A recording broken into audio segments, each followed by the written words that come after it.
साथियों नमस्कार। जय भीम, जय भारत। सारे देशवासियों को जय भारत, जय संविधान, जहां सभी जाति धर्म के लोग एक समान।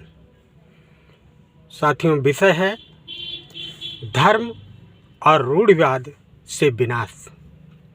रूढ़िवादिता से विनाश इस तरह होता है कि किसी एक तरह की सार्वजनिक मान्यता से जो किसी समाज, वर्ग, देश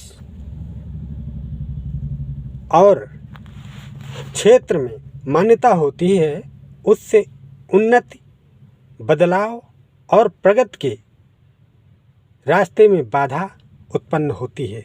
फिर वो चाहे व्यक्ति, समाज, धर्म या देश ही क्यों ना हो, क्योंकि वो उस मानसिकता या मान्यता जो सार्वजनिक हो उससे ऊपर उठकर वो सोच ही नहीं पाता।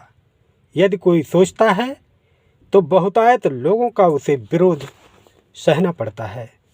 उस अलग तरह से सोचने वाले व्यक्ति की समाज के अधिकतर लोग मानसिक कष्ट तो देते हैं, अन्य कई प्रकार के कष्ट भी देते हैं, जिसमें शारीरिक और मृत्युदंड भी शामिल है। इसी तरह के तमाम उदाहरण से इतिहास और वर्तमान भरा पड़ा है, जिससे विशेष तरह से सोचने वाले, अलग तरह से सोचने वाले, अलग तरीके से रास्ता दिखाने वाले लोगों को सामाजिक, राजनैतिक, आर्थिक, शैक्षिक, वैज्ञानिक विकास समय के साथ नहीं हो पाते। जो रास्ते तय होते हैं, जो अच्छे रास्ते हैं, उसे समय पर हम अपना नहीं पाते। इससे कुछ विचारधाराएं तो डर के मारे कहकर, लिखकर, बोलकर प्रकट ही नहीं की जाती, और जो कही और लिखी भी जाती हैं उसे साबित होते होते सदियों गुजर जाते हैं, जिससे मानव सभ्यता कई पायदान जो विकास की सीढ़ियां चढ़ सकता था वहीं ठहर जाता है जहां वो कई सदी पहले था। जैसे कोपरनिकस ने जानकारी दी कि सूर्य नहीं घूमता, पृथ्वी सूर्य के चारों ओर घूमती है और तब दिन और रात होते हैं, लेकिन धार्मिक रूढ़िवादी लोगों ने उनको उस समय ये गलत ठहराते हुए मृत्युदंड दे दिया था। जो उन्होंने 263 वर्ष पहले कही थी, वही बात 263 वर्ष बाद गैलीलियो और अन्य वैज्ञानिकों ने कही। इस डर से साथ में कहा कि कहीं उन्हें भी मृत्युदंड न दे दिया जाए, और उन्होंने प्रमाण दिया, साबित भी किया। आज मानव ने जहाज से लेकर क्रायोजेनिक इंजन से लेकर के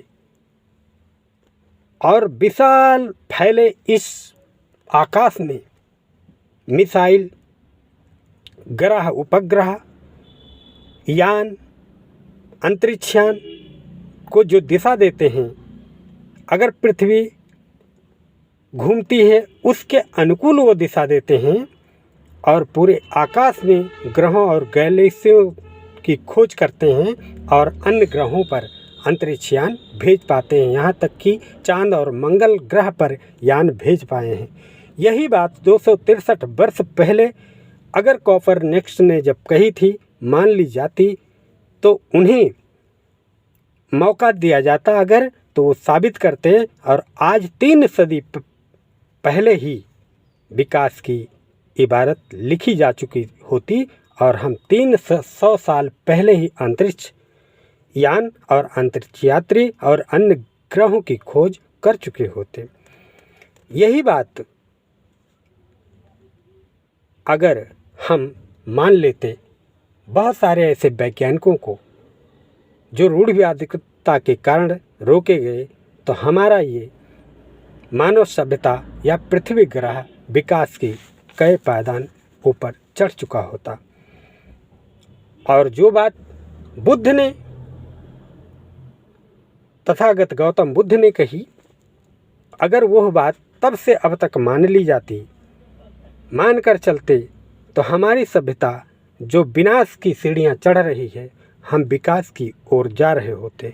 हमें विश्व शांति और वैज्ञानिक विकास के लिए बुद्ध के मार्ग पर चलना होगा।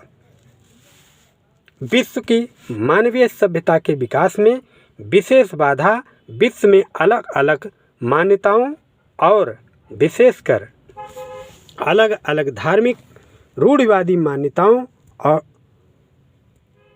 की वजह से है, और उसकी खास वजह धर्म ही है।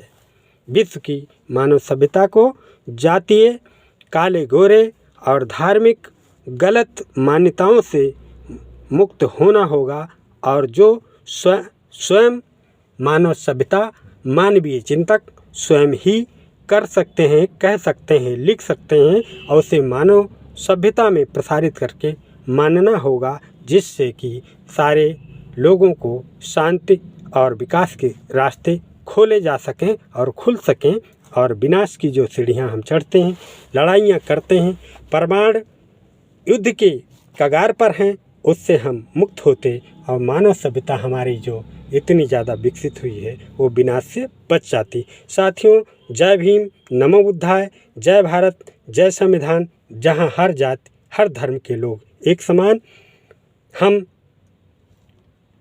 मैं डॉक्टर शिवकरण कर्मयोद्धा, कर्मभूमि इंडिया न्यूज़ 1 से, अयोध्या उत्तर प्रदेश। धन्यवाद साथियों, आप लोगों से फिर मिलते हैं नेक्स्ट वीडियो में।